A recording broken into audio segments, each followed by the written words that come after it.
ಉಪ್ಪಿಯವರ ಭವಿಷ್ಯದ ಯೋಜನೆ ಸಖತ್, ಅದನ್ನು ಜನ ಕೇಳಿದಾಗ yes we need to change ಅನ್ನುವಂಥ ಡಿಸ್ಕಷನ್ ನಡೆಯುತ್ತೆ. ಬಟ್ ಯಾವಾಗ ಅದನ್ನು ಸೀರಿಯಸ್ ಆಗಿ ತೆಗೆದುಕೊಳ್ಳದೇನೆ ತುಂಬ ಈಸಿಯಾಗಿ ತೊಗೊಂಡ್ಬಿಡ್ತಾರೆ, ಅದೇ ನಾವು ಮಾಡ್ತಿರೋ ತಪ್ಪು ಅಂತ ತುಂಬ ಸೀನಿಯರ್ಸ್ ಮಾತಾಡ್ತಾರೆ. ಅಷ್ಟು ಗೊತ್ತಾಗ್ಬಿಟ್ರೆ ದೊಡ್ಡ ವಿಷಯ ಅದು.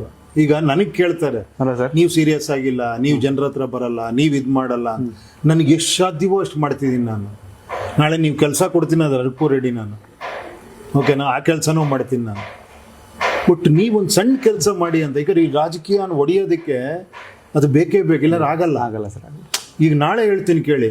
ಈಗ ನನ್ನ ನೀವು ಬರ್ದೇನೆ ಇರ್ಬೋದು, ಯಾವ ವಿಡಿಯೋನೂ ಮಾಡದೇ ಇರ್ಬೋದು, ನೀವು ನಾಳೆ ಯಾವ ಮೀಡಿಯಾನು ಕರೀದೇ ಇರ್ಬೋದು, ನಂದು ಎಲ್ಲೂ ಕಾಣಿಸ್ದೇ ಇರೋ ಹತ್ರನೂ ಆಗ್ಬೋದು. ಯಾಕಂದ್ರೆ ಇನ್ನೊಂದು ಯಾವುದೋ ಒಂದು ದೊಡ್ಡ ವೇವ್ ಕ್ರಿಯೇಟ್ ಆಗ್ಬೋದು.